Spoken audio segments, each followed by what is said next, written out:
Hello, everybody. How are we doing tonight? Newt, thank you for becoming a channel member. That helps so much more than you realize. I am trying to get back into, actually getting videos out early for channel members like I'm supposed to. So, there will hopefully be some more of that coming up soon. Sorry, I've changed up my stream layout a little bit, so I'm, like, on my end, so I'm getting a little bit distracted. Anyways, we've got some Grand Blue Fantasy tonight. We are going to be doing the Boots and Blades side story, which is, of course, part of the Stan and Aliza storyline. It is the second event in it. Stan's gonna start getting some character development. If you guys remember, I mentioned previously that I really like this event storyline. This is when it starts to get really good. So, let's get into it. Stan and Aliza stand before Aliza's mother, Alicia. Anxiety written clearly across his face, Stan summons his courage and asks for permission to date Aliza. Oh, let's get that off of auto.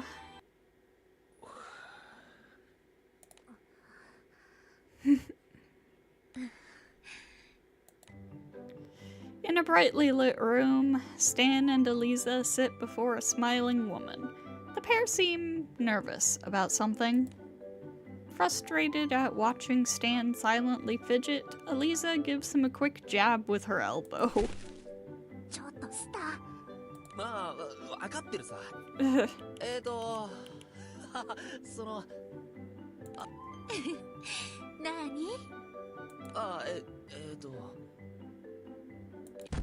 He's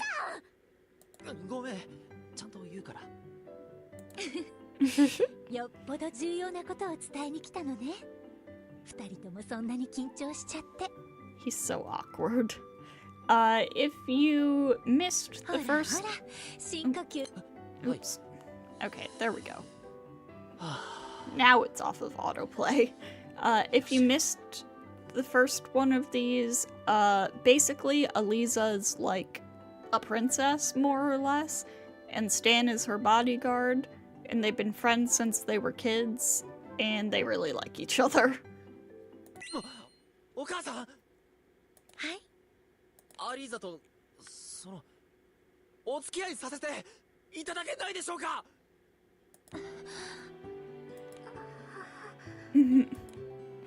Alicia is greatly surprised by the young man's clumsy yet heartfelt declaration.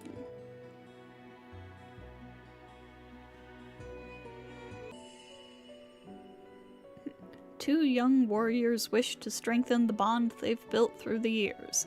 To fulfill this wish, one warrior heads toward the perilous ancient lands where the golden flower of legend is said to be blooming. We've got these two, of course. We get a new version of Stan, etc., etc.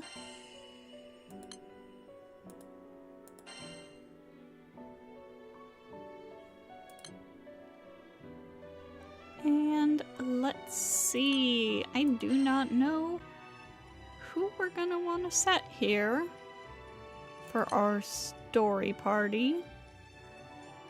So I'm just gonna take everybody out of it.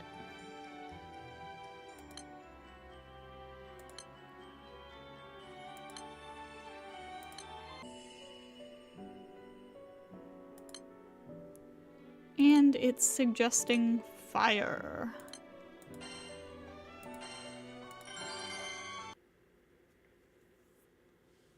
Because of course it is. Some days before visiting Alicia's home, a nervous Stan and Aliza speak to the captain. どうしたスタン、それにアリーザまで。その、聞いてほしいことがあるんだ。その実はな、俺たちなん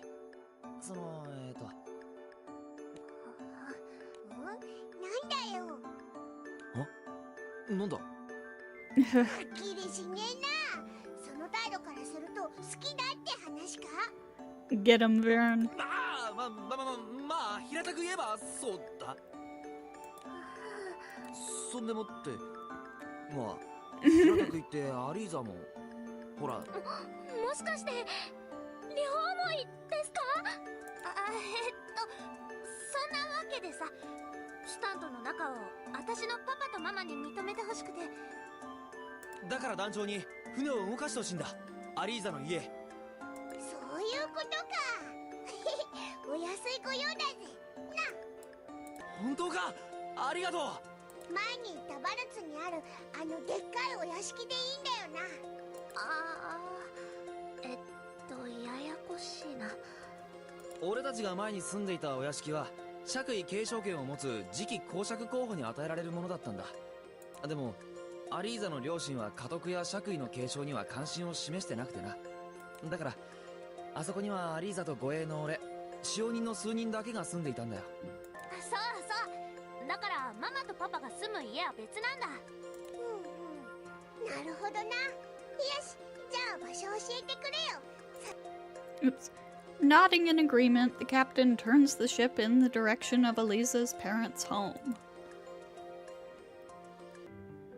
ハリーザさん。アリーザさんのご両親ってどんな方なんですか？ママもパパもちょっと抜けてるけど。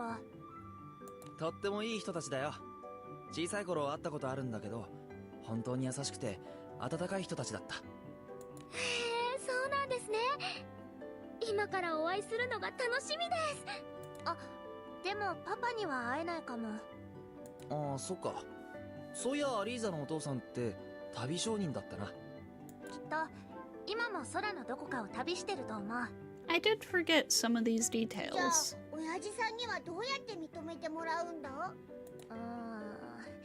また今度会いに行ってからでもいいかな。今日はママに話して認めてもらえればいいかな。二人ともきっと認めてくれるし。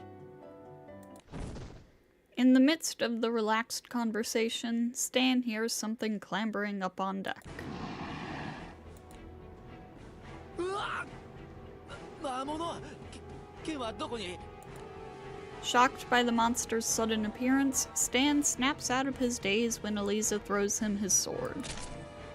あー、サンキューアリーザ。もうサンキューじゃない。ほら、さっさと蹴散らすぞ。ああ、なんかお腹痛くなってきたかも。君の持ちよ。 Come on, dude. しろ。はーい。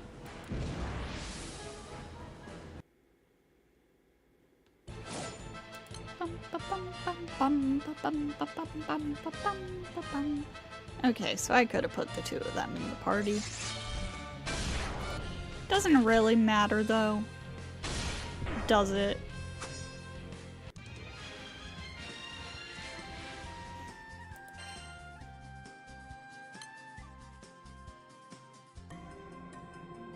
Having defeated the monster, the crew makes their way to Fremel Island and the home of Aliza's parents. それにしてもスターよく気がついたな、さっきの魔物。お前らと旅を続けて俺も強くなったってことさ。今ならどんな魔物でもちょいのちょいでぶっ倒せる自信があるぜ。スーター、あんたほんと調子いいよね。さっきビビってたじゃん。ビビってなんかねえよ。さっきは本当にお腹が痛くて。Because you were anxious? 確かにちょっとは強くなったのかもしれないけどさ、せめて調子に乗るなら稽古で私を任すくらいにはなってくれないとね。ああ、気をつけるよ。ねえ、あそこだよ、私の家。みんなついてきて。Aliza dashes off toward her house, followed by the rest of the crew.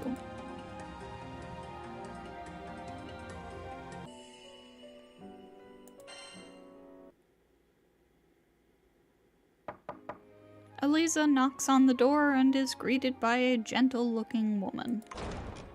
あらあらあら、アリーザ、おかえりなさい。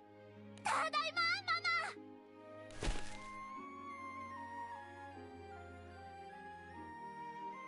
ママ。 Oh my god, I cannot quit yawning, and I don't know why. Aliza flies into her mother's arms with a beaming smile. The older woman returns the embrace and gently strokes Aliza's hair. お久しぶりです、アリシアさん。スタン君まで大きくなったわね。懐かしいわ。それと後ろの人たちはお友達？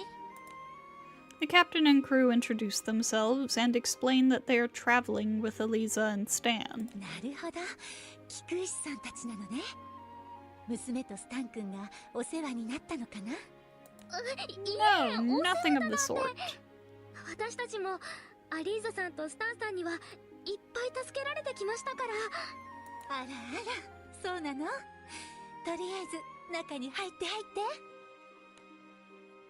Following Alicia's kind invitation, the crew enters Aliza's house.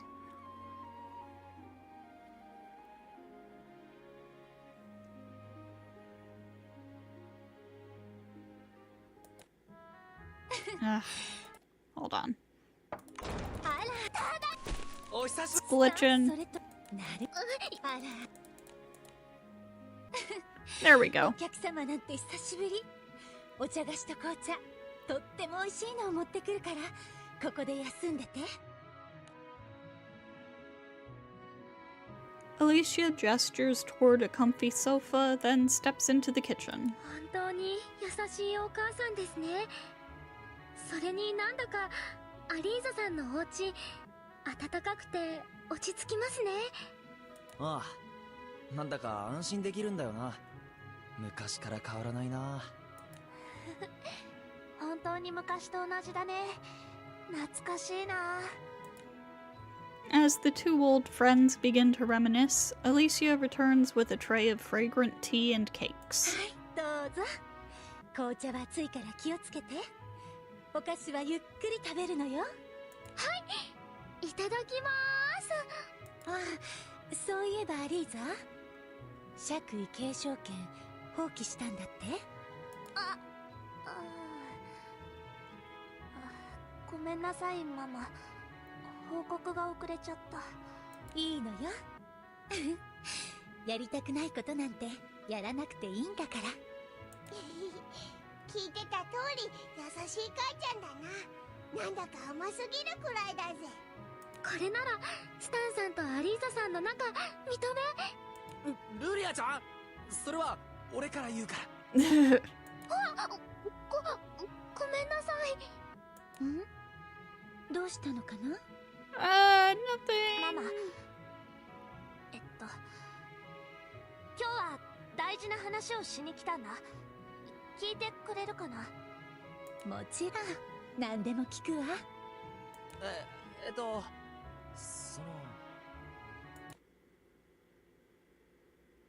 アリーザとお付き合いさせていただけないでしょうか。お付き合いか。お母さんは反対かな？ Uh-oh. Receiving the complete opposite response to what they had hoped for, Stan and Aliza's faces freeze in dismay. In the ensuing silence, it's as though they can hear their fragile hopes shattering.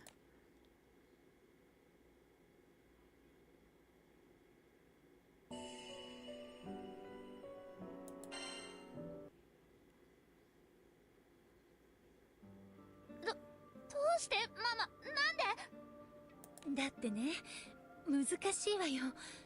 種族だって違うんだし、それに立場も。僕、種族の違いなんか関係ないです。アリーザへの思いは本物です。二人の絆がとっても固いこと、本物だってこと、私にはわかるわよ。ならでも早すぎるわ。あなたたちまだ17歳なのよ。あなたたちの前に今後訪れる困難はその年じゃとても乗り越えられないと思うの。そんなことないです。俺たちならどんな困難でも絶対に乗り越えられます。どうすれば認めてもらえますか？ Caught off guard by Stan's passionate plea, Alicia hesitates. Hello, Mift. Welcome, welcome. そうね。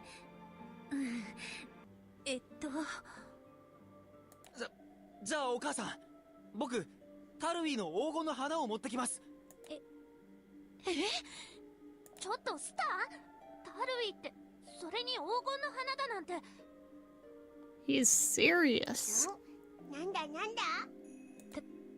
タルウィっていうのはね、このフレーメル島にある本当に危ない場所なの。凶暴な魔物や野生動物の巣窟で近づいちゃいけない危険地帯なんだ。そんなに危ない場所なんですね。黄金の花っていうのはおとぎ話に出てくる縁起のいいお花のことよ。バルツに伝わるタルウィのおとぎ話だけど、そっか、ルリアちゃんたちは知らないか。どういうお話なんですか？昔々タルウィには悪逆非道の限りを尽くす男が住んでいました。男は毎日暴れ回っていましたが、ある女性に出会い、結ばれてから途端におとなしくなりました。しかし今まで男に苦しめられた者たちの怨念が彼に死の呪いをかけてしまいます。男が死ぬことを嘆いた女性は自らの命を空に捧げました。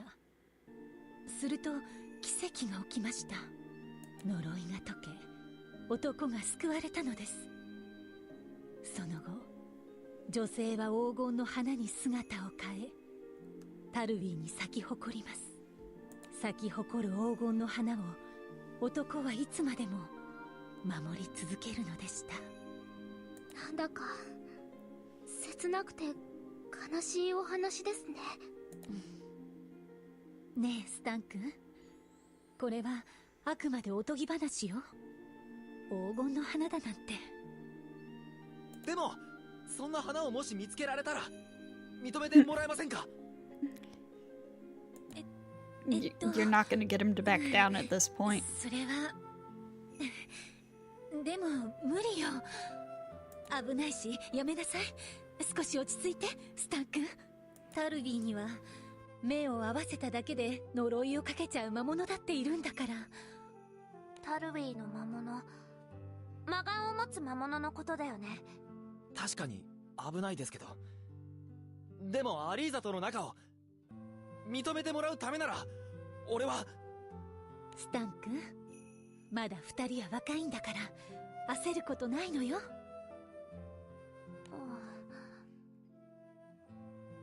スタン君もほら返事。でもスタン。ああ、わかりました。もうそんなに落ち込まないの。焦らずゆっくりやっていきなさい。ほらほら、おいしいご飯作ってあげるから元気出してね。それと今日はもう遅いからみんな泊まっていきなさい。 At Alicia's gentle words, Stan and Aliza only nod glumly.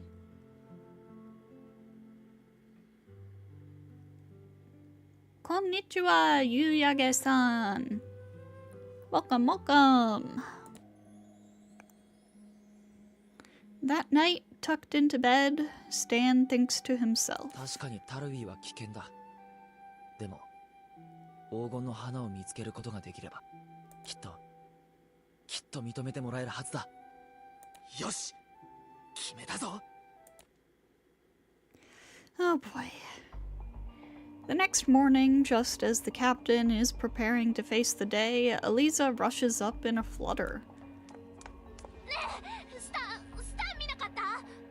まだ寝てるんじゃない？起こしてくるわ。もう起こしに行ったの。けど部屋にスタンがいなかった。武器も荷物もなくて。This guy. 探しに行っちゃったとか。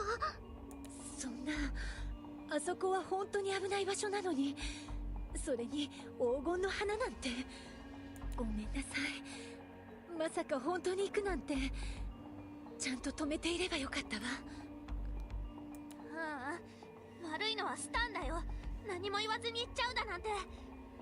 団長、すぐ連れ戻しに行こう。このままじゃ危ない。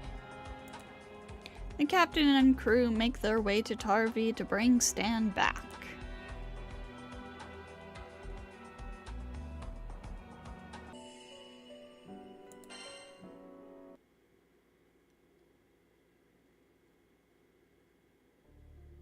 Having reached the Tarvi Dunes, Stan takes a moment to survey the barren, forbidding wastes, a lump forming in his throat.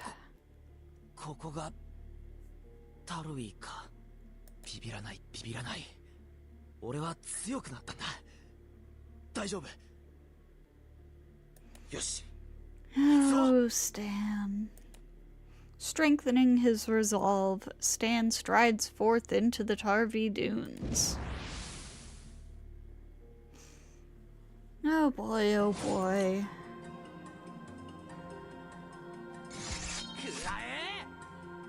Oh boy.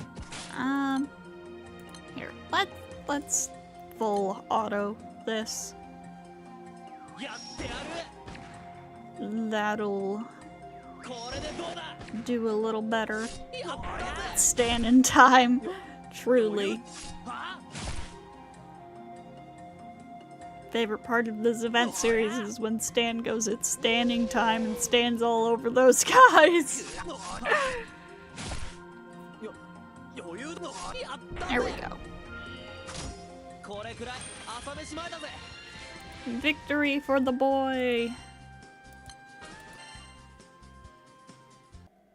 Stan walks on through the desolate landscape, defeating monsters as he goes.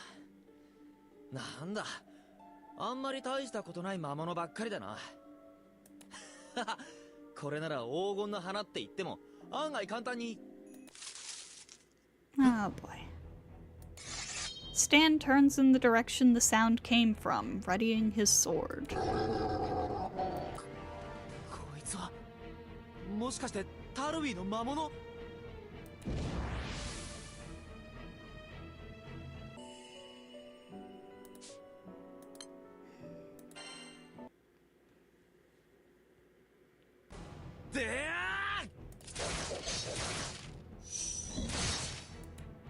Stan has encountered a Tarvi monster and engages it in combat.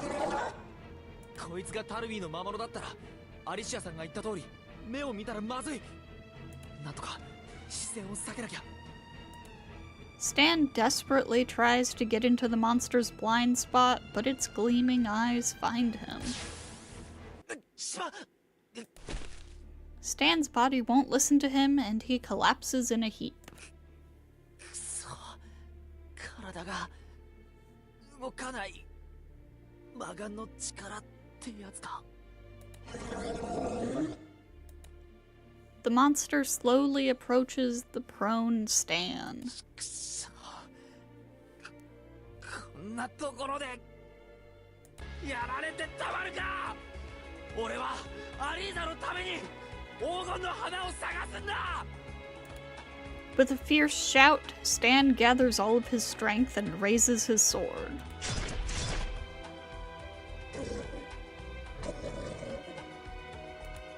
Under the force of Stan's attack, the monster recoils and disappears into the darkness.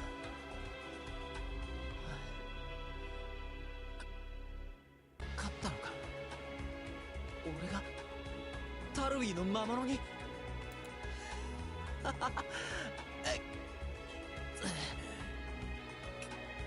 結構俺もやられちまったな。でも休んでる暇はないな。黄金の花を探さないと。 Despite the wounds covering his entire body, Stan forces himself to continue his search for the golden flower. However, no matter how much he searches, it is nowhere to be found. やっぱりおとぎ話だったのか。ちくしょう。これだけ探し回ってつってもアリーザのことも黄金の花も俺が勝手に期待しただけか。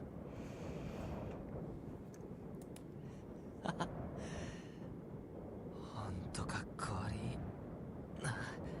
Oh, my poor baby boy.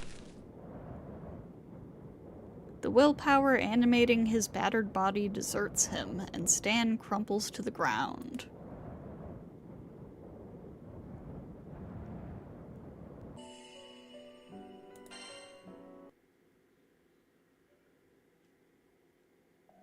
Sometime after Stan passes out, the captain and the crew arrive in Tarvi and discover him in his wounded state. Aliza dashes over, desperately calling out to him. スタねえスタ大丈夫ねえあんまり揺らさないでくれよ。気分が悪くなる。よかったもう勝手なことしないでよごめん、蹴らないで。おいアリーザ、もう許してやれよ。ボロボロだぞスタン。ごめんやりすぎたかも。かもじゃなくてやりすぎだから。でも悪かったよ。黄金の花どうしても見つけたくて。とりあえず帰ろう。ママも心配してるから。 Hello, Busta Sheep. Welcome, welcome. Grand Blue and Type Moon stuff. Sign me up. Hell yeah. でスタあんた腕に腕？ An enormous wriggling leech has latched itself onto a wound on his right arm. Oh boy. 離れろ離れろ。おい落ち着け、もう取れてるぞ。気持ち悪い。はあ、どっと疲れた。帰ってゆっくり休もっか。おう。 Stan is panting with exhaustion, and the worried crew returns with him to Aliza's house. When the crew brings Stan back to the house, Alicia pulls him into a fierce hug. スタン君よかった。もう心配かけちゃダメでしょ。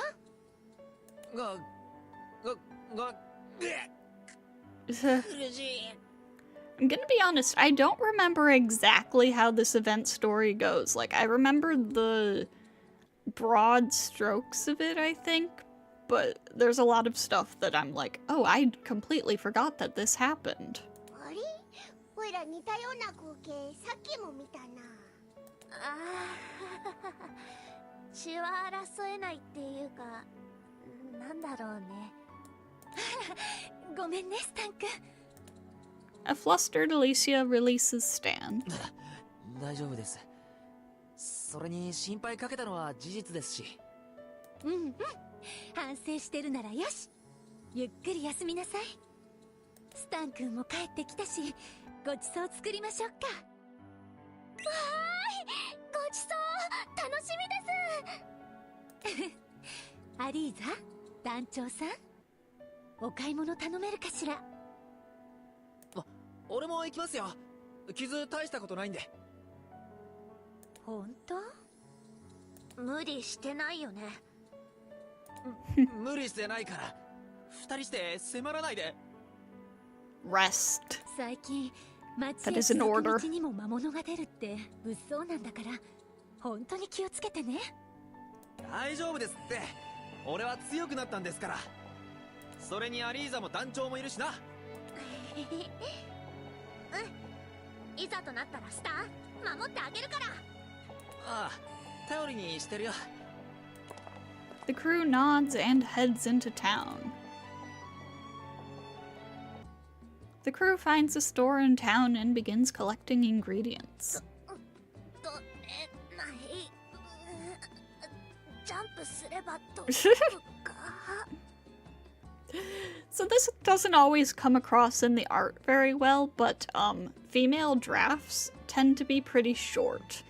Aliza's like, I want to say somewhere between like 4'6" and 4'9", I think.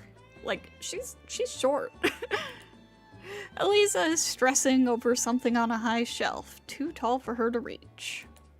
Stan notices, grabs the item, and hands it to her. ほら、これでいいんだよな。ありがとう。なんだよ。スタン、なんだか頼もしくなったなって思って。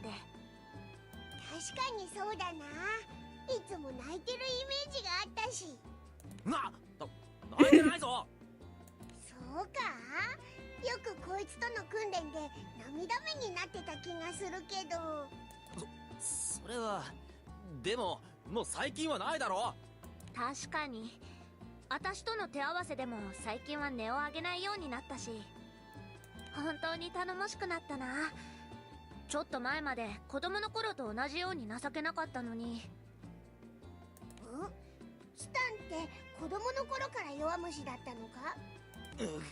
弱虫ってそんなことはなかったよ。確かに。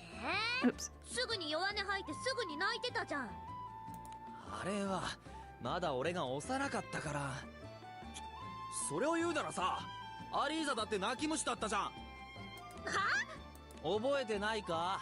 昔くじを引いた時にいくらやっても当たりが出なくて、しまいには泣き出しちゃってお店の人をめちゃくちゃ困らせたこと。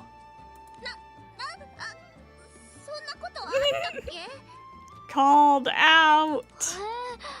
なんだか意外ですね。まだまだあるぞ。あれは一緒に木登りしてたらアリーザが降りられなくなって。バカ、そんな話するな。Oh, I love them. 蹴ることないだろ。バカスタン、私酒帰ってるから。怒っちゃったみたいだな。というよりもなんだか恥ずかしがってたような。あれ？ Stan tries to stand up. What just happened to my voice? Only to fall to the ground again. どうしたスタン？まさかアリーザの蹴りが深く入ったのか？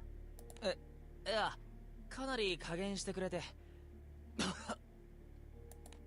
Stan stifles a cough with his hand, a strange sensation in his chest. Stan feels something warm on his palm and opens his fingers to check. His eyes widen. なんだよこれ。Uh-oh. There in his palm is warm, sticky, fresh blood. Uh-oh, that's not good. That is what we tend to call bad. 血だよな。どうしたんですか？大丈夫ですか？ Stan clenches his fist and hastens to stand up. 大丈夫。ちょっと一瞬だけめまいがしてな。それと今思い出したんだけどよ、タルウィーに忘れ物をしちゃったみたいなんだ。すぐに取ってくるから代わりに会計済ませて先に帰っててくれないか？それは構わねえけども、タルウィーに一人で行く気か？おいら。大丈夫大丈夫。タルウィーって言っても入り口付近だから。じゃあ行ってくるわ。With that, Stan dashes away. 何を忘れたんでしょう、スタンさん。そうの。 God. まあ、おいらたちは先に帰ってようぜ。The place Stan makes his way to is not the Tarvi Dunes after all, but a nearby hospital. 思わず嘘ついちゃったけど、血吐いたなんて言ったら余計な心配させちゃうもんな。はあ、気持ち悪い。 Since he started coughing up blood, Stan has had several dizzy spells. He thinks he may be sick. スターさん、こちらのお部屋へどうぞ。 Stan follows the nurse to a doctor's examination room. こんにちは。今日はどうしたんだい？それが As Stan describes his symptoms, the doctor's expression darkens. まさか。いや、そんなはずは。どうしたんですか？ちょっと待っててくれないか。 Deep in thought, the doctor takes down a musty old tome from his bookshelf. やはり。いや。なあ、スタン君。もしかして、最近タルウィへ行ってはいないか？まあちょっと用事があって。行ったのか。それで、そこで何か変わったことがあったりしなかったか？単眼の魔物と戦いました。それだけか？ええ。その後疲れて土の上で気を失ったりとか、なんていうかそれくらいです。やっぱりあの魔物ですか？採血させてほしい。採血後この部屋で少しだけ待っていてくれ。はい。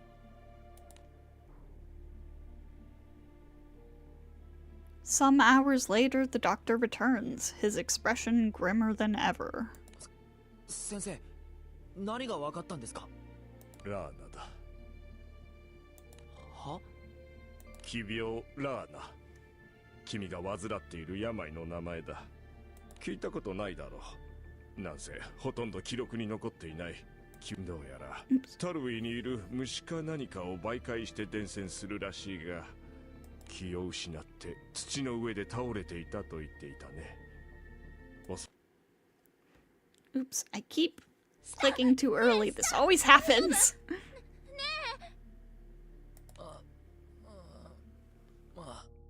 あんまり揺らさないでくれよ。気分が悪くなる。よかった。もう勝手なことしないでよ。ごめん、蹴らないで。おいアリーザ、もう許してやれよ。ボロボロだぞスタン。ごめん、やりすぎたかも。かもじゃなくてやりすぎだから。でも悪かったよ。黄金の花どうしても見つけたくて。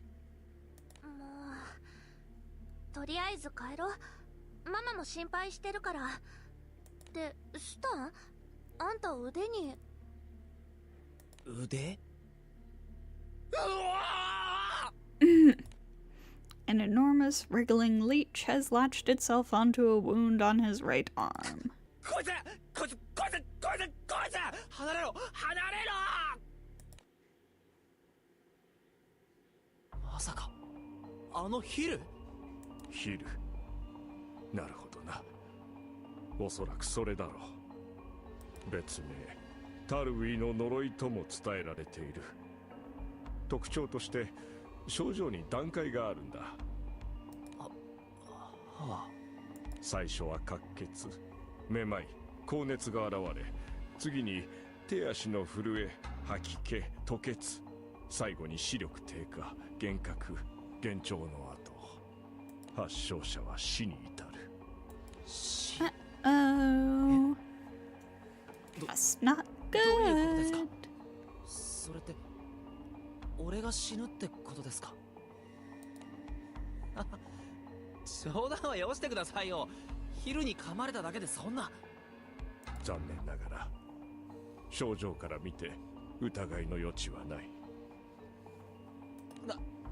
治るんですよね？治さないでいたら死んじゃうって意味なんですよね？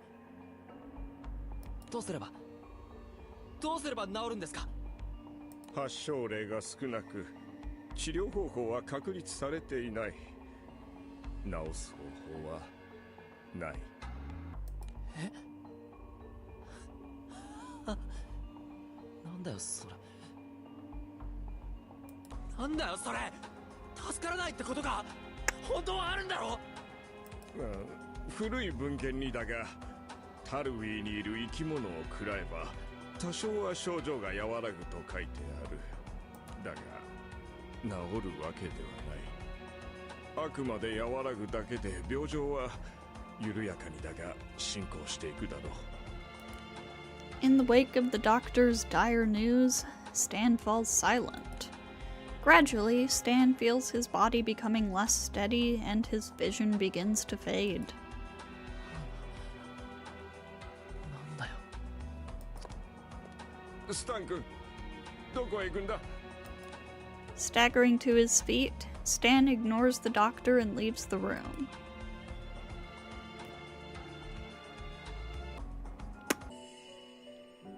Well, this isn't good. Leaving the hospital behind him, Stan dashes through town, making his unsteady way back toward the isolated wilderness. Stumbling on in silence, Stan trips over a rock and falls to the ground with a thud. なんだよ。なんなんだよ。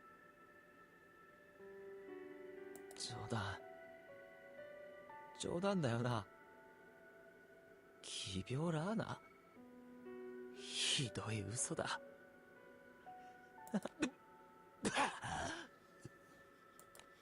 Stan feels a convulsion in his chest and begins to cough up blood.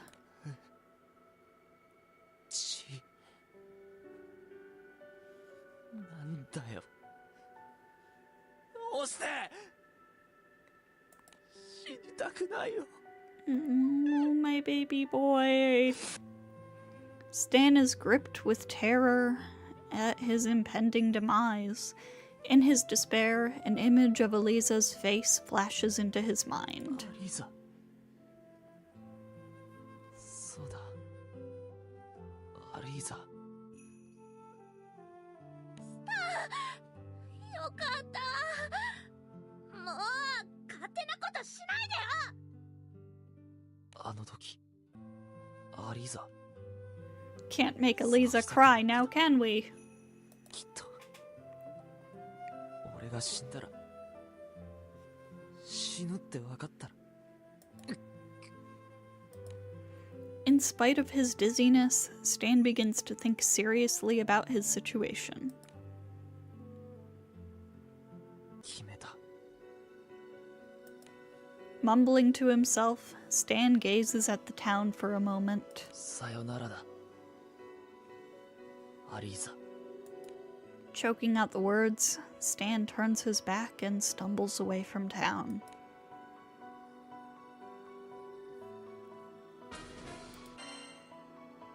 My man.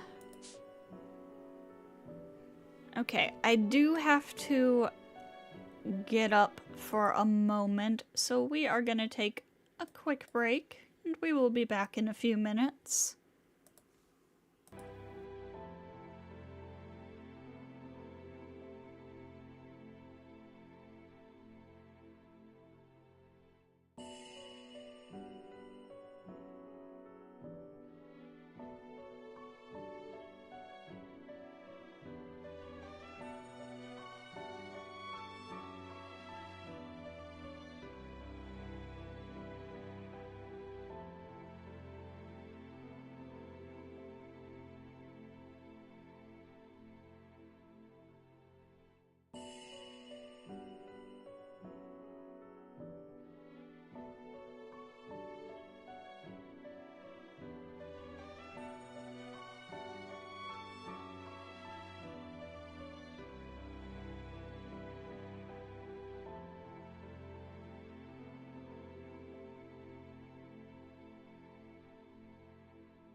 Okay, and we are back. So, let us continue. Around the same time, the crew arrives back at Aliza's house. おかえりなさい。あら、スタン君は？それがタルウィーに忘れ物をしたらしくて。じゃあまた一人でタルウィーに行っちゃったの？すぐに戻ってくるってよ。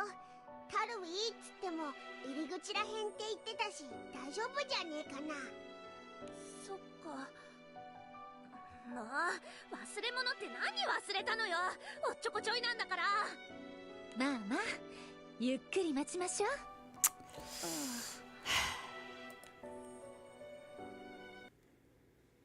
The crew waits for Stan to return, but by the next day, he still hasn't come back.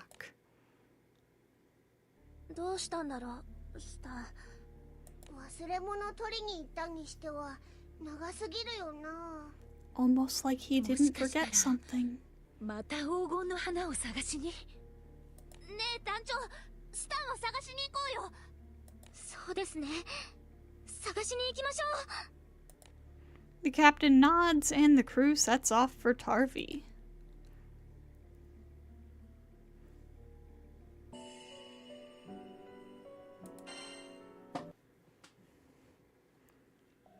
The crew arrives in Tarvi and searches for Stan, but he is nowhere to be found. スタンのバカ、どこ行っちゃったのかな。アリー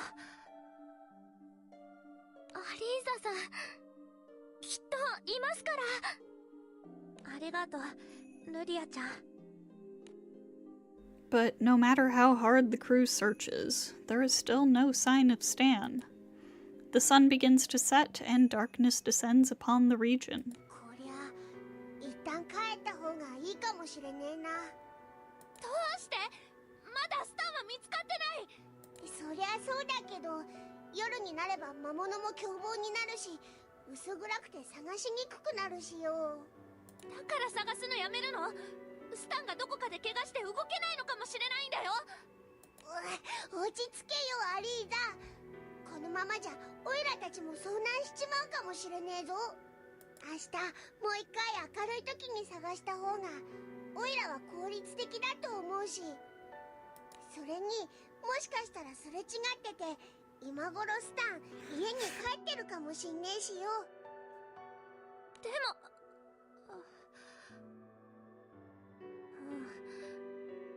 わかった。スタンどこ行っちゃったの？ With Aliza's reluctant agreement, the crew returns to her home once more. However, Stan had not returned home, and as the evening stretches on, there is still no sign of him.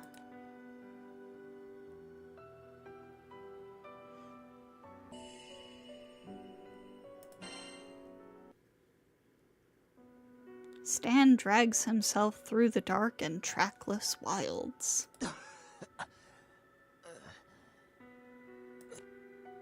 There's an uncomfortable feeling in his chest, and each coughing fit leaves him spitting blood. Every time it happens, his stomach trembles and a burning pain moves through him. 吐き気が強くなってきた。症状が進んでるのか。ごめんな、アリーザ。心配させちまってるよな。でもこんな姿見せたらもっと心配させちまうしな。ほんとごめんな。 With that sad whisper, Stan disappears into the darkness.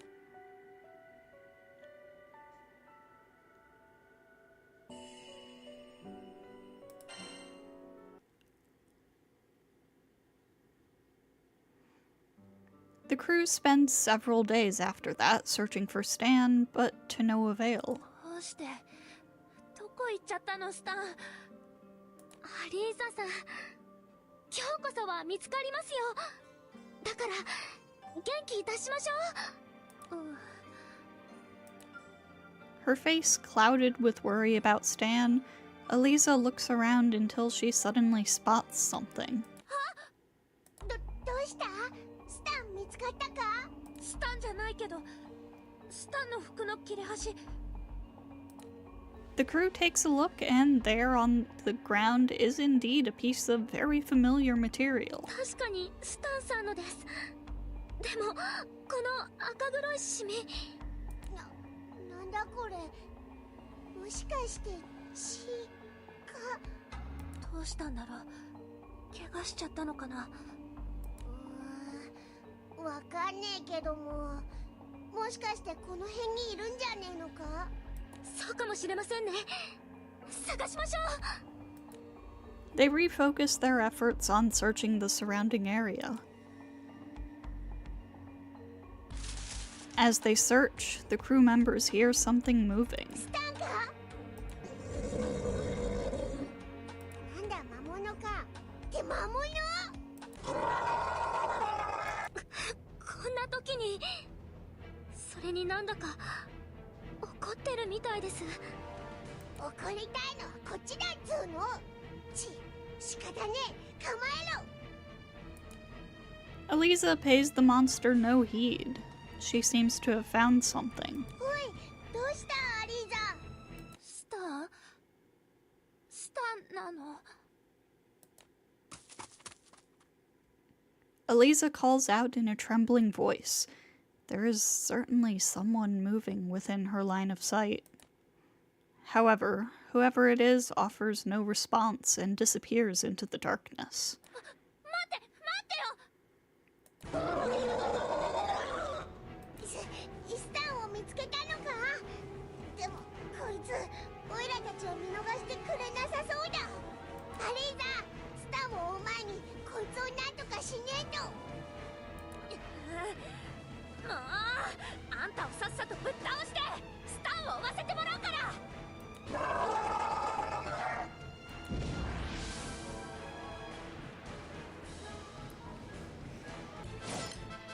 Oh boy. I keep saying that, but that's because things are not good. That things are bad, even.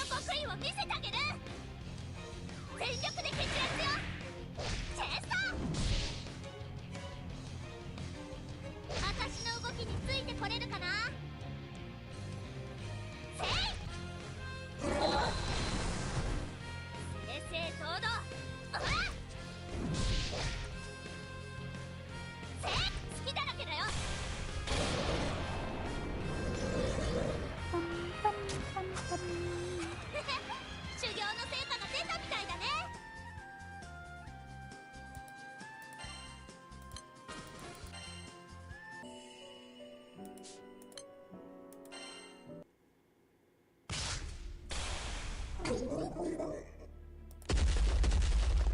The crew defeats the monster and it flees with a pained cry. あんたの相手してる暇ないんだよ。スター、どこに行ったの？ Aliza races off in the direction of the figure she saw earlier. オイラたちも行くぞ。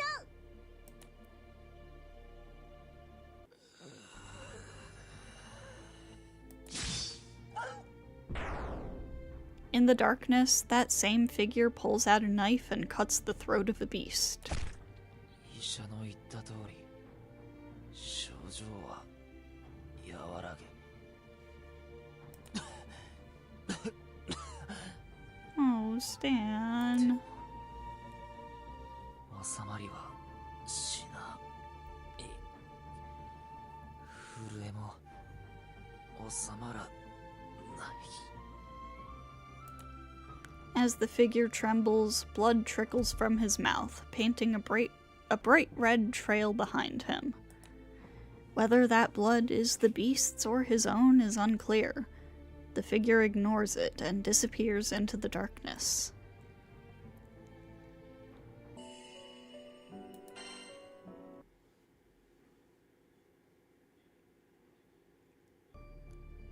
As Aliza and the crew search for Stan, they spot a shadowy figure attempting to escape into the gloom. Aliza calls out Stan's name, but the figure carries on unaware. Aliza runs after the figure, but soon comes to a stop. She freezes in shock as she sees the figure, who looks nothing like the Stan she knows. His once sparkling eyes are dull, and he sways and wobbles as he walks. He stumbles, but continues to drag himself away from them. どうしたんだ、アリーザ。スタンさんなんですよね。 The crew members catch up with Aliza and stand shocked at Stan's ghastly visage. 待ってスタン。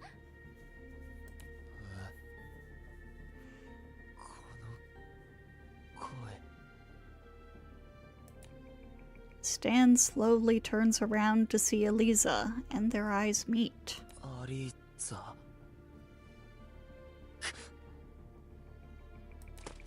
Stan looks as though he is about to cry and lopes off as fast as he can.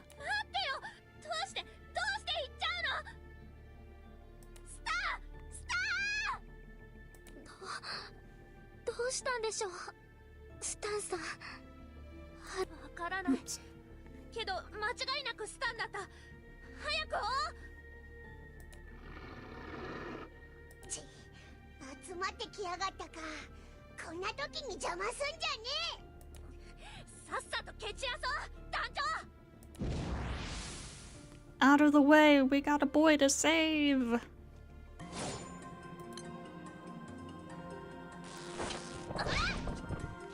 Move it! 正々堂々勝負だ。英雄の Move 国 it! 見せてあげる。全力で蹴散らすよ。ほら隙だらけだよ。 By the way, since we have some new viewers, a reminder that you can find all of my VODs as well as non-stream gaming content over on my YouTube channel, youtube.com/rubedo_VT. 修行の成果が出たみたいだね。 If you wanna catch up on past stuff.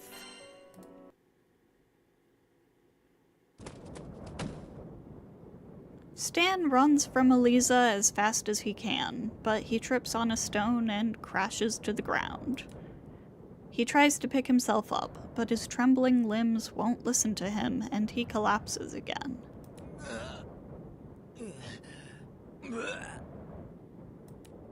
His throat catches and he coughs up blood that is turned a dark, murky color.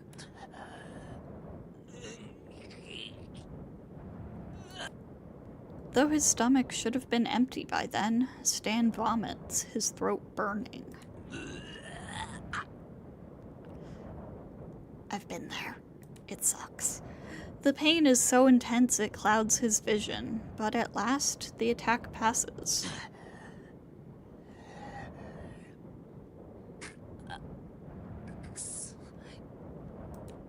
Stan finally pulls himself up again and begins to walk. Aliza, これでいいんだ。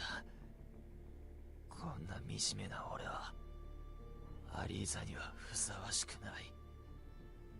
力もなく、ただ死ぬしかない。俺頼む。帰ってくれ。もう俺を忘れてくれ。俺は一人で死ぬんだ。 Realistic cat behavior. He takes a few steps before his strength leaves him and he crashes to the ground unconscious.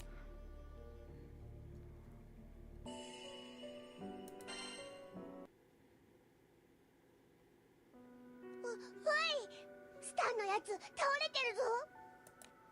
The crew finds Stan sprawled on the ground. Aliza rushes over and shakes him. ねえ大丈夫？どうしちゃったの？ アリーザ。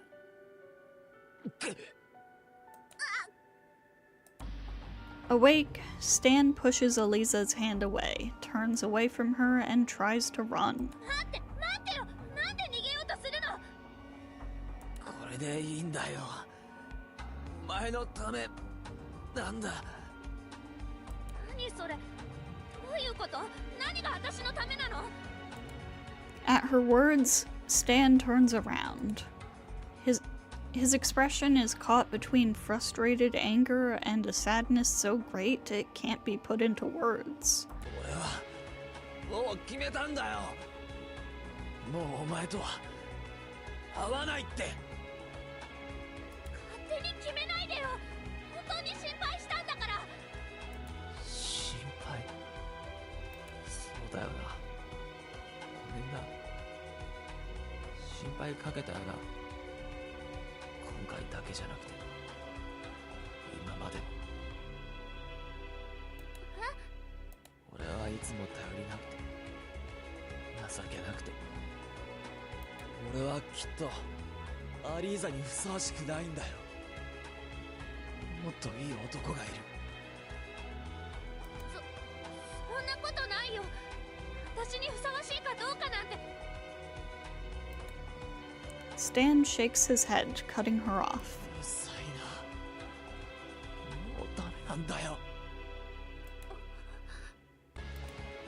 At Stan's cold words, Aliza falls silent, then begins to cry. どうして？なんでそんなこと言うの？私あんたのこともう知らない。最低。おいアリーザ。スタンさん、いくらなんでも。Lyria swallows the words she is about to say. Stan's face is twisted in agony as he sobs, his teeth sunk so far into his bottom lip that blood trickles down his chin. アリーザの気持ちは知ってるさ。知ってると。俺だって。アリーザ、お前を。でももう、これしかないんだ。あんなこと言いたくなかった。俺は。It's clear from Stan's expression that he is in deadly earnest. He turns and vanishes into the darkness. The crew stands frozen, at a loss for how to react.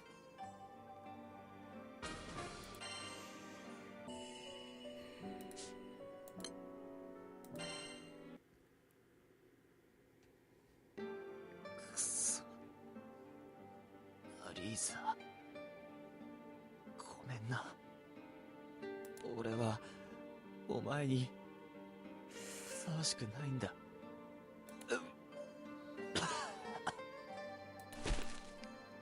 Stan coughs up more blood and collapses into a heap.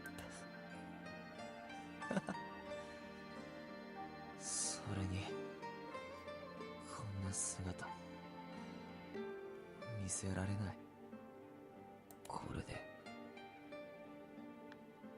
これでいいんだ。As he mumbles, Stan's vision gradually fades. ダメだ。もう立ち上がれない。目も見えなくなってきた。アリーザ、どうか。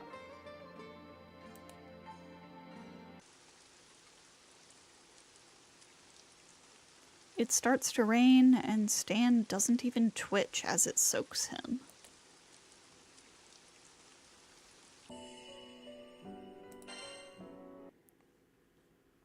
ただいま。おかえりなさい。スタン君は見つかった？どうでもいい。あいつのことなんかもう知らない。アリーザ。Aliza flops wearily onto the sofa. Worried, Alicia takes a seat beside her. 何かあったの？もしかして喧嘩？それも今までで一番大きな？そっか。ねえ、アリーザ。お母さん。あなたたちの交際には反対したわ。でも、スタン君のこと、どうでもいいだなんて言っちゃダメよ。一度思いを寄せた人なら、どんな結末になっても憎んだりしてはダメ。一瞬でも幸せな時間を与えてくれたなら、それは大事に思わなきゃ。大事に思う。これでいいんだよ。お前のためなんだ。私のためって私のことを思ってくれてたのかな。よく考えればいつものスタンじゃなかった。でもママ。なーに？愛って何？愛ね。難しい質問ね。そうだね。相手のことを本当に理解してあげられて思いやれることなんじゃないかな。相手のことを理解か。私スタンのこともう何もわからなくなっちゃった。だからもう一度あいつのことちゃんと分かってくる。ありがとうママ。Full of energy again, Aliza jumps up and rushes out of the house. She wants to try one more time to understand the person she loves.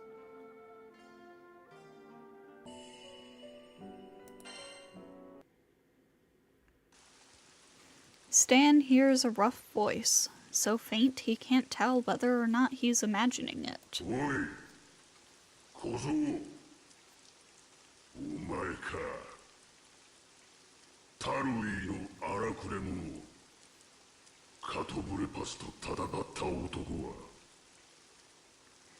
Now that I think about it, isn't that one of the really annoying enemies that's in the, oh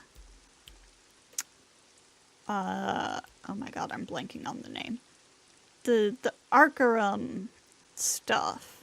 Like the original stuff.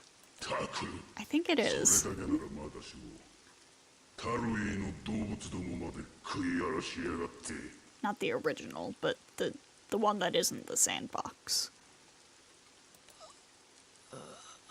I think it's just Arkarum, actually. あんまりかいや喋れんのかまあいいなら心で答え I ろ need to unlock that so 気 bad. になることがあるんだなんだ I want the こ evokers. の声。ああ。幻聴と幻覚の症状もあったっけな。ついに死ぬ一歩手前まで来たか。 Oh, Stan. やけだ。付き合ってやるよ。小僧お前はなぜそこまで必要に一人で死のうとするお前はあんなに心配してくれてる奴がいるじゃねえかアリーザを幸せにするためだ。俺が今一緒に帰ってもすぐに俺は死んじまうだろう。死んだ姿なんてあいつには見せられない。そんなの嫌だ。あいつを悲しませたくないんだ。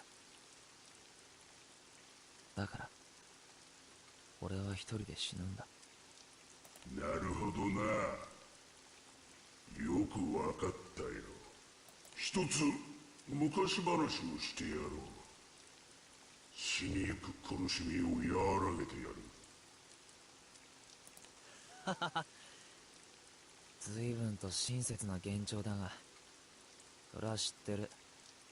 バルツのおとぎ話だろう。俺はその話を信じて黄金の花を探し、このざまだ。はあじゃあ聞くがよ男は竜のことで竜にかかっていた呪いは実は病だったってことは知ってるか病？知らないな。呪いつまり不治の病だ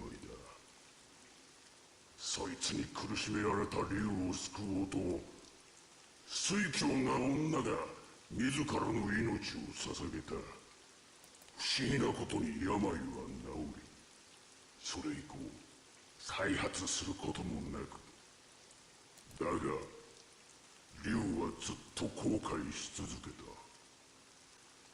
あの時死んでいれば恋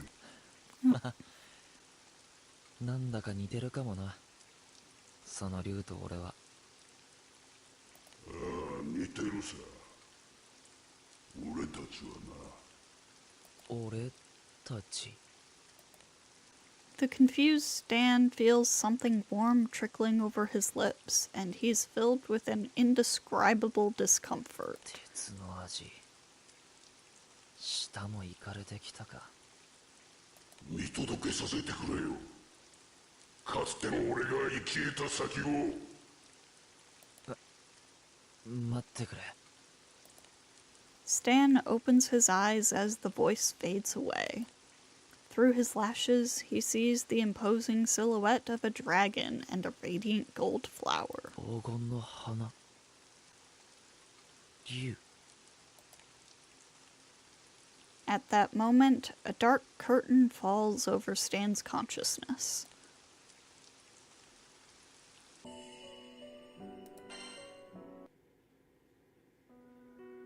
The captain and crew are wandering around Tarvi, searching for Stan. なあ、スタンどこ行っちまったんだろうな。あの時立ち止まらないですぐに追っていれば。スタン、あんなこと言ってあんなに泣いて、一体どうしちまったんだ。ってなんだ、団長たちか。アリーザさんもスタンさんのことを探されてたんですね。スタン、すごい辛そうだった。必死そうだった。何かあったんだと思う。でも私はスタンのこと全くわからなくなっちゃって。だからもう一度見つけ出して絶対に分かり合ってやるって思ったんだ。なるほどな、アリーザらしいぜ。よし、そんじゃ気合い入れて探すとするか。 The captain nods vigorously, and the crew begins once more to search the monster-infested Tarvi dunes. I can talk, definitely. あれ、目が見える。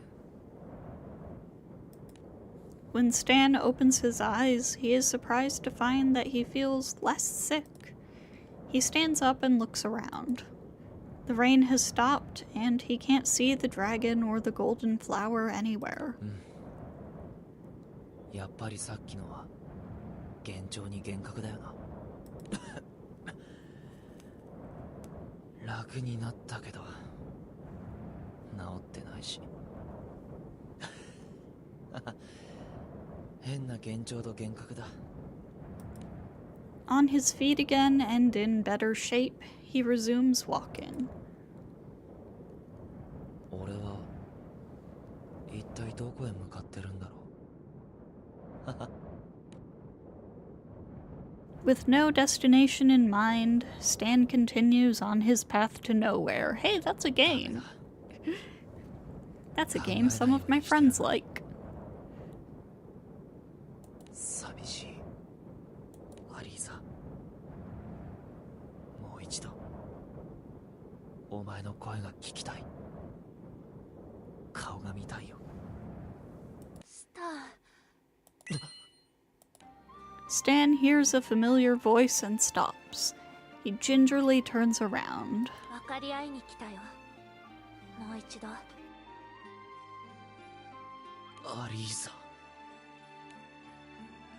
Stan merely glares back at Aliza through eyes brimming with tears.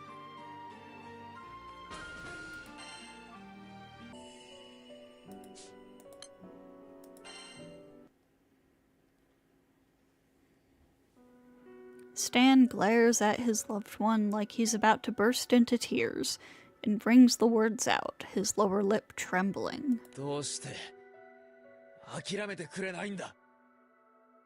諦められない。やっぱりあんたのこと忘れられないから。それにスタンのことなんだかよくわからなくなっちゃった。だからちゃんと分かり合いたい。辛いんだ。やめてくれよ。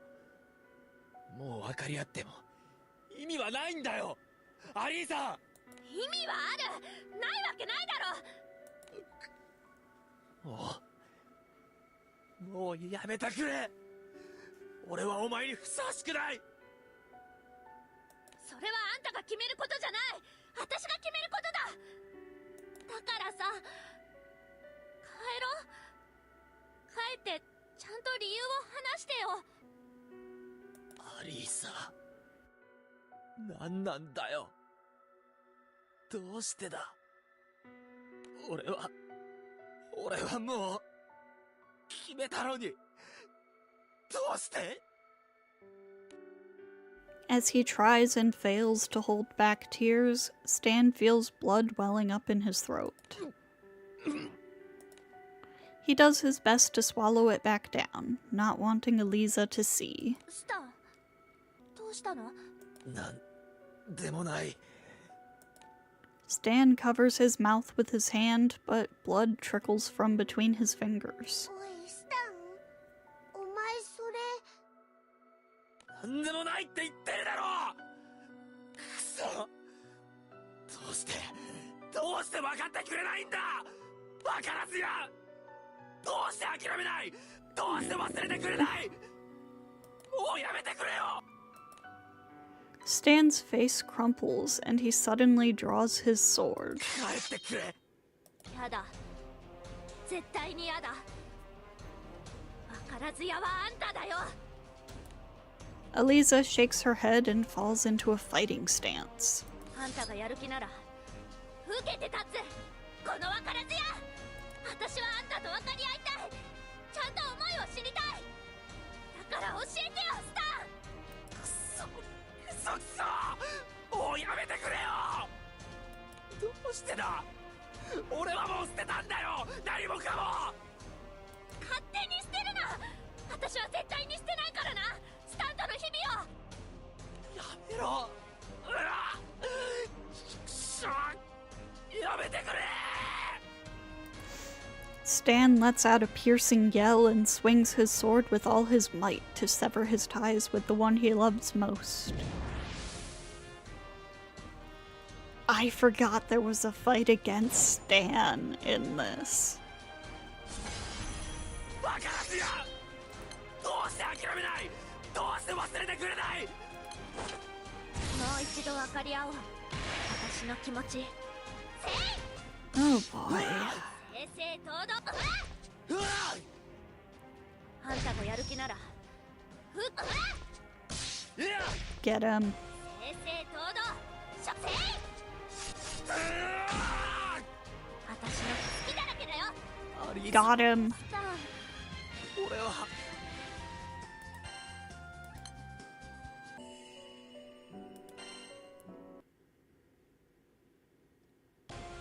スタンさん。アリーザさん。 The captain and crew watch over the stubborn couple as they clash. Stan and Aliza throw themselves wholeheartedly into the fight. スタン強くなってる。隙がないし一撃がすごく重い。でも大振り。スタンあんたの癖だ。 As Stan swings his sword in a sweeping arc, Aliza readies herself to unleash a flurry of kicks to his stomach.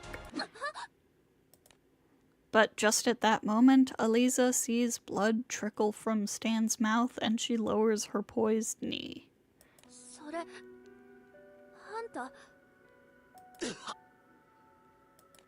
Stan can no longer withstand the agony in his lungs. He coughs, spattering the ground with blood. スタンその血今の戦いのせいじゃないよね。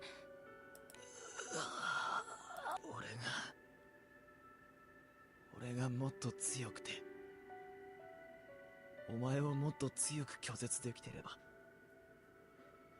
こんな姿見せずに済んだのにさ。 Stan's face goes blank and he collapses. Aliza lunges forward and catches him before he can hit the ground. スタンひどい熱。あんた今までこんな状態で。もうごまかせないか。畜生。アリーザ団長、俺はもう長くないんだ。長くないって。それってどういうことですか？早い話が不治の病でさ、もう治らないんだよ。だから俺はもう死んじまう。何それ。冗談だよね。嘘だよね。嘘だって。It's plain to see that Stan's revelation is true. どうしてなんで言ってくれなかったの？それが私のためだから。私のためってどういうことなの？一人で苦しんで一人で死のうとして、それが私のためだって言うの？こんな姿見せたくなかった。お前を苦しませちまう。それが俺は死ぬよりも辛かった。バカスター、そんなの全然私のためじゃない。あんたが一人で死んで私が本当に幸せになると思ったの？そんなわけないじゃん。アリーザ、そんな顔しないでくれ。ごめんな。謝るのは私だよ。ごめんスター。あんたはあんたで一人で苦しんで考えててくれたんだよね。想像できなかった。やっぱりスタンのこと全然分かってなかった。アリーザ、ごめんな。本当にごめん。俺も悪かった。黙って一人で死のうだなんて。でもこれしかなかったんだ。もう俺のことなんか忘れてく。Oops. 私たちどうすればいいんでしょう。 The captain is at a total loss. Suddenly, they sense a lurking presence and spin around. The crew stands flabbergasted at the sudden appearance of a dragon.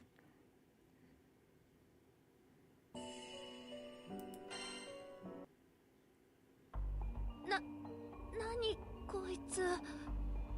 急に出てきてなんだおめえ。 The dragon sighs dramatically. 与太郎が急に出てきてっつうのは俺のセリフだ。不法侵入者どもめ、さんざタロミーを荒らしやがって。その声。Stan opens his eyes and takes in the black dragon. その姿、お前まさかあの時の幻聴に幻覚？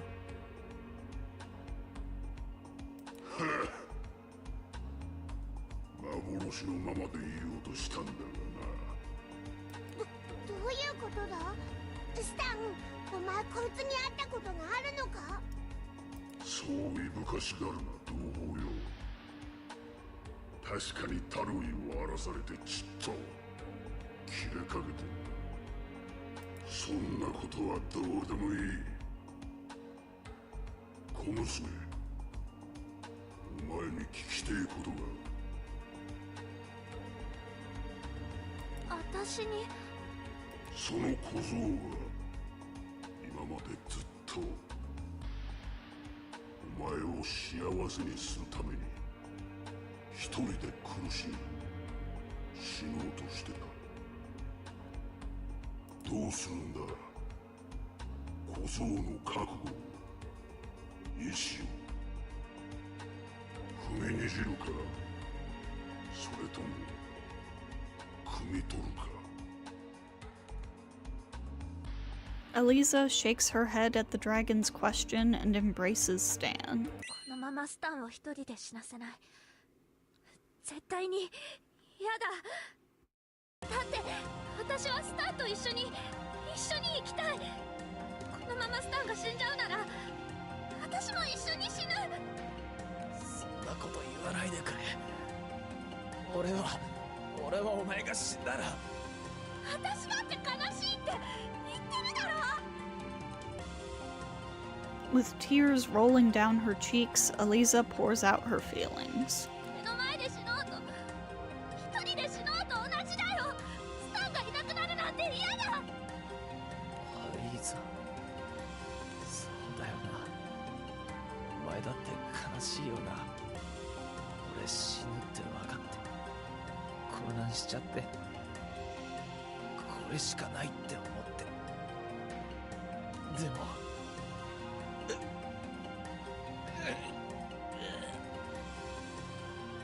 俺間違ってたのかな。黄金の花が咲く丘で待つ。小僧に小娘、お前らにとって最善の答えを導けたなら来い。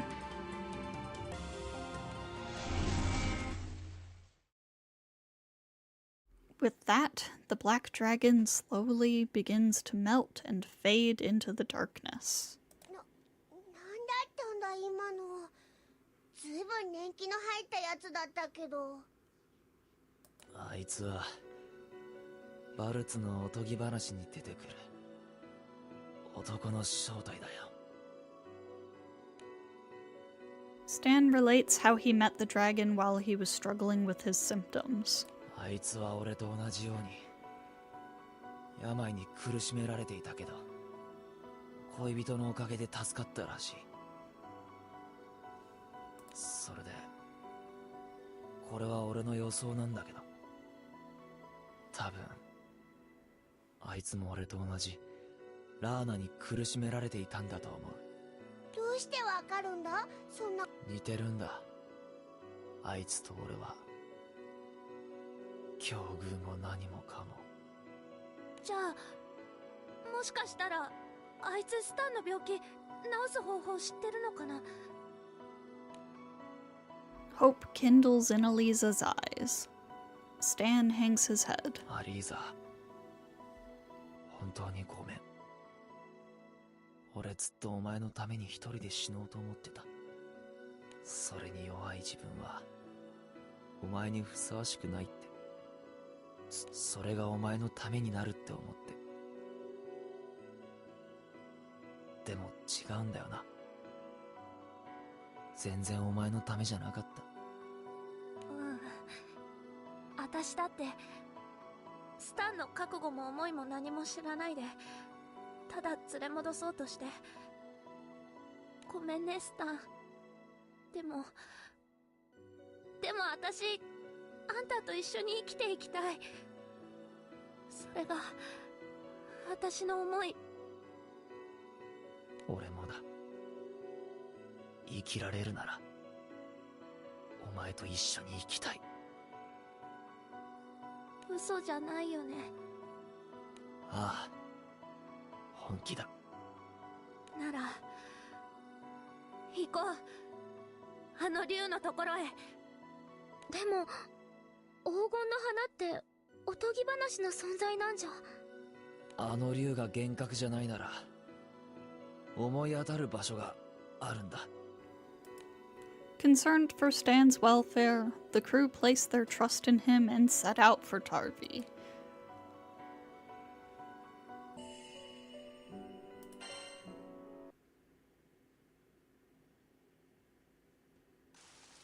Rain begins to fall from the cloudy sky above. When the droplets hit the flowers blooming on one particular hill, their petals begin to glow with a blinding golden radiance. The black dragon gazes fondly at the flowers, as if they remind him of his former loved one. 来たか。やっぱり幻覚じゃなかった。綺麗。これが黄金の花。本当に綺麗。いくら探しても見つからないわけだ。雨が降っている時以外輝きを放たないだなんてな。まったくどこまでもあいつに似てる花で俺が泣いた時、いつもあいつは優しく笑ってくれた。この花と同じ輝きで。ヨタ話はやめだ。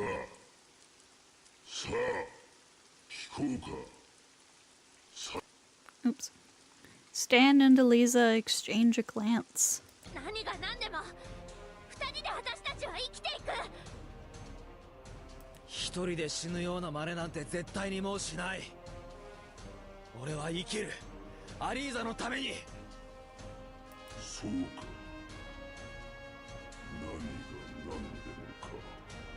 一人で死ねば残された方は悲しみを背負い後悔する。お前たちのような選択がもしもできていれば。お前とお前の恋人の話か。ねえ、知ってるんでしょ。スタンを救う方法、病気を治す方法。ラーナのことか。ああ、知ってるさ。なら早く教えてよ。スタンがこのままだと。ああ、そうだな。このままだと死ぬだろうな。だがなぜ俺が教える必要がある。お前らを助ける理由がどこにある。そんな。教えてやってくれよ。頼むよ。はあ、同胞の願いでも断る。俺はかつて悪逆非道を尽くした。悪今も善意など存在しない。聞き出したいのなら俺を屈服させろ。The dragon flexes every muscle and sinew, and the light of the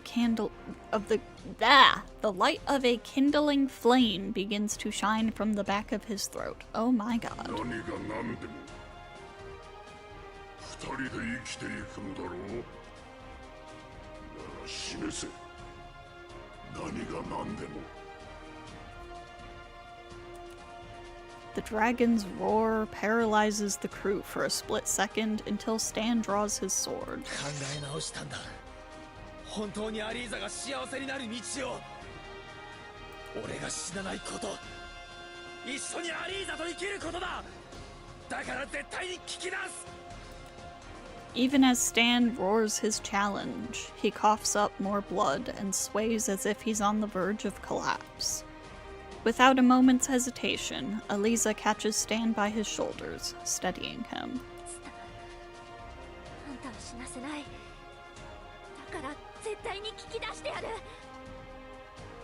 おはよう。俺らたちも加勢するぜ。私たちも頑張りましょう。スタンさんを絶対に死なせません。いいたちもいるじゃねえか。恵まれてんな小僧よ。 Just for a moment, the dragon allows himself a gentle smile. Or at least, so it appears to the captain. But the stern expression soon returns to the dragon's face, and he scowls at the crew. 俺は悪逆非道の暴流ドルジ。貴様ら全員暴虐の果てにさらしてやる。 Let's fucking go!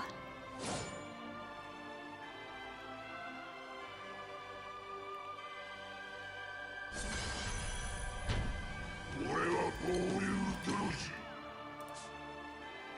屈服させてみ Get や him! れ。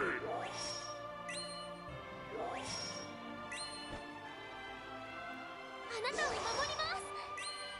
あなたの Oh, wait. それ。月のぬくもり。 This event came after 見せてあげる。 playable Lyria, huh?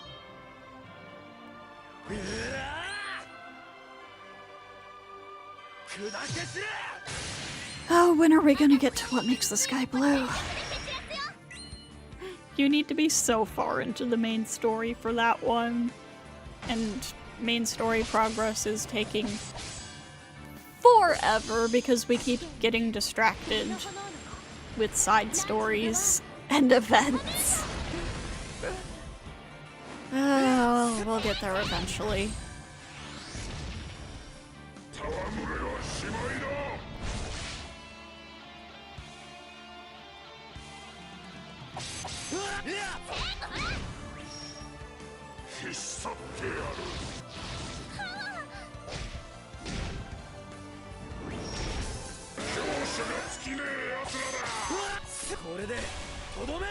Got him. その絆みんなのお役に立てたでしょうか。大切にしろよ。 Got him.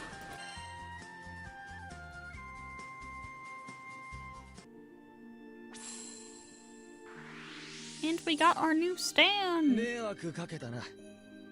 しばらくまた世話になる。よろしく頼むよ。 Baby boy.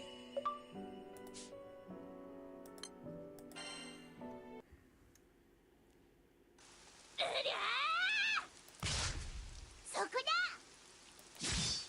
だ。 Unable to weather the captain and Aliza's blows, Druge's defensive stance falters at last. With the speed of a wild beast, Stan dashes forward and presses the point of his sword against the dragon's chest.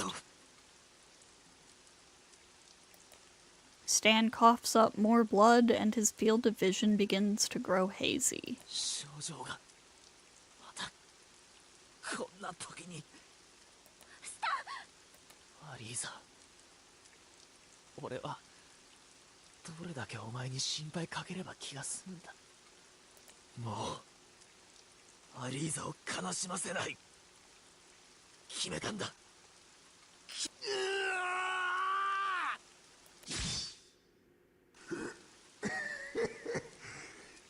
やるじゃねえか。 Druge collapses under the force of Stan's all-out attack, sending up a cloud of dust and flower petals. The petals drift down, glowing gold as they are soaked by the rain. Druge's expression softens at the sight. 俺もこいつらのように戦い続けてればお前を失ってなかったのかもな。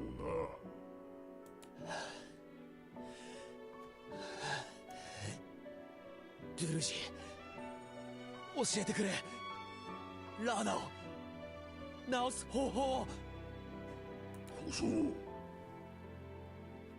なぜタルウィの生き物たちの血肉を食らうと症状が和らぐのか。タルウィに住む生き物には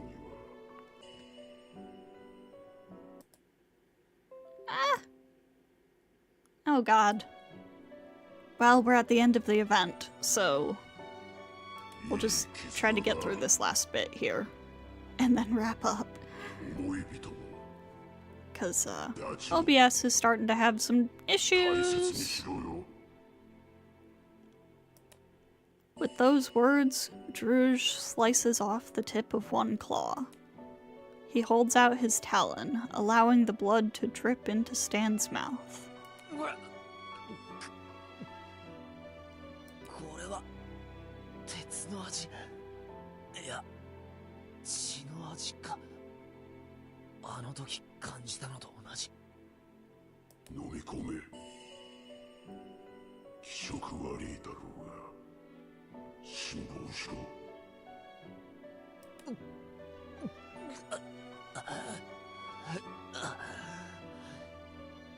し、飲んだな。しばらくしてりゃ勝手に治るだろう。本当にもうスタンは死なないの？多分な。だが症状は必ず軽くなる。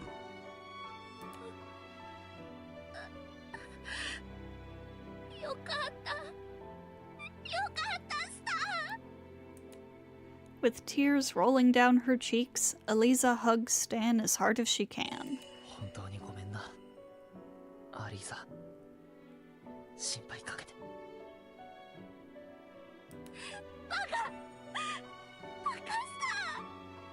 ター。へっ、砂吐きそうだ。ほら選別だ。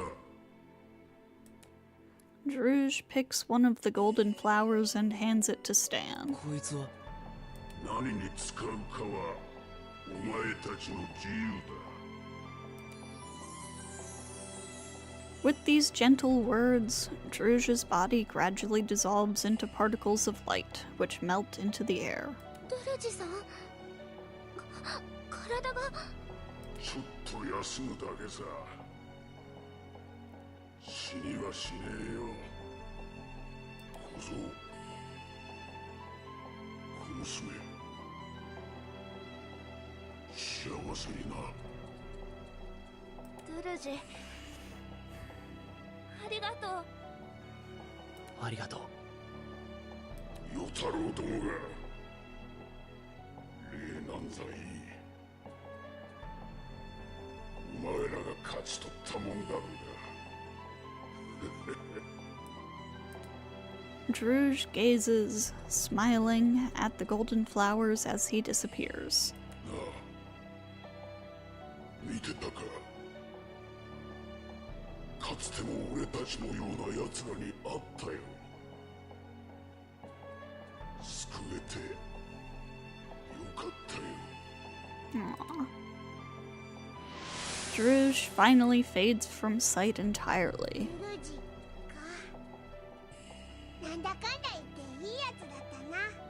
スターの病気も治るし、黄金の花も手に入ったし、これで一件落着だな。ああ、そうだな。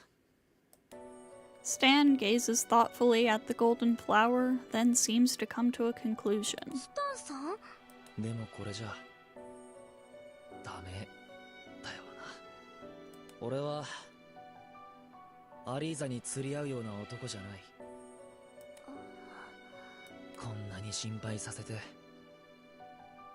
ぶつかって傷ついて本当にごめん。うん。何言ってんだお前。二人の誤解も解けたのに、どうしてですか？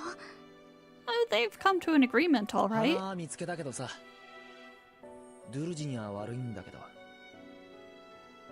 これは俺の傲慢の象徴だ。これさえ手に入れればって思って突っ走っちまって。アリーザのお母さんが言ってた。あなたたちはまだ困難を乗り越えられないって。でもよ、こうして一つ大きな困難は乗り越えられたじゃねえか。それじゃダメなのか？正直わからない。でも今回は俺の弱さと身勝手が災いしたしょうもない困難だったのは確かだ。俺が俺である限りまた同じ間違いを繰り返さない保証はない。そんな。でも。昨日今日で人は急に変われるもんじゃないさ。ゆっくり考えたいんだ。アリーザにふさわしい男になるために俺はこれからどうすべきか。今ここで浮かれてしまってまた間違いを起こしてしまったら、それこそ後戻りできなくなるから。 You see this? This is growth. アリーザ、言ってくれたよな。俺がお前にふさわしいかどうかはお前が決めるって。今の俺はお前にふさわしいかな。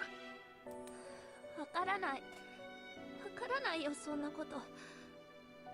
すぐにはわからないよ。でも俺はアリーザが好きだ。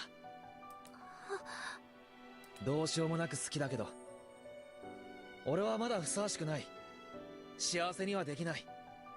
だからまだこの花は渡せない。ドゥルジに失礼になっちまう。 Stan tucks the flower away in his pocket.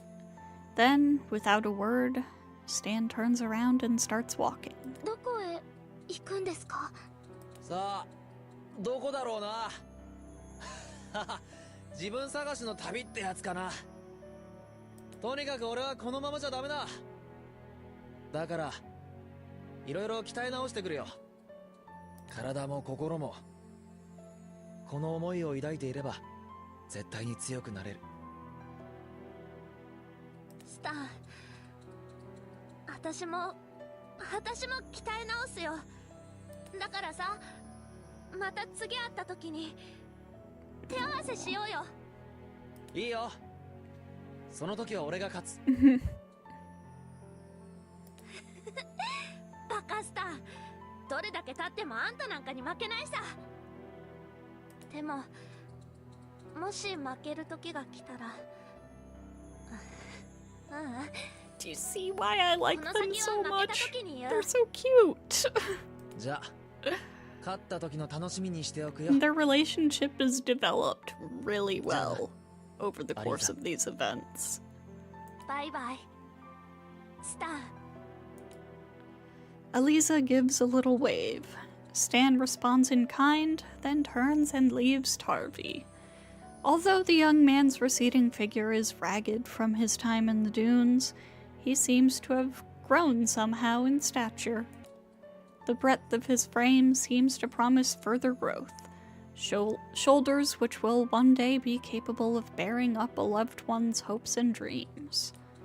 The golden flower tucked away in his pocket continues to shine, illuminating the path ahead of him. Boots and Blades, the end. I'm surprised that full event was like a little bit under 2 hours long to get through.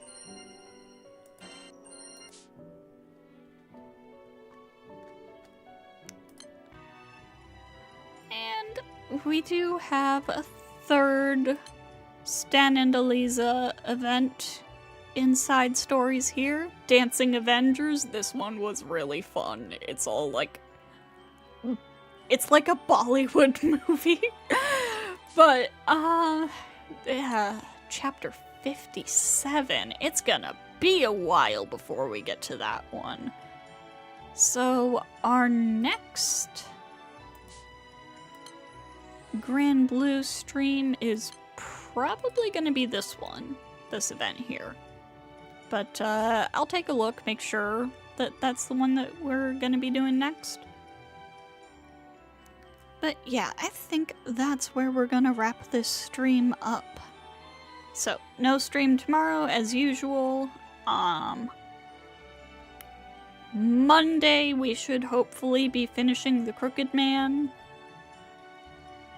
And, of course, next Saturday, we'll do some more Grand Blue Fantasy. So, thank you to everybody who stopped by tonight, and I hope to see you all next time.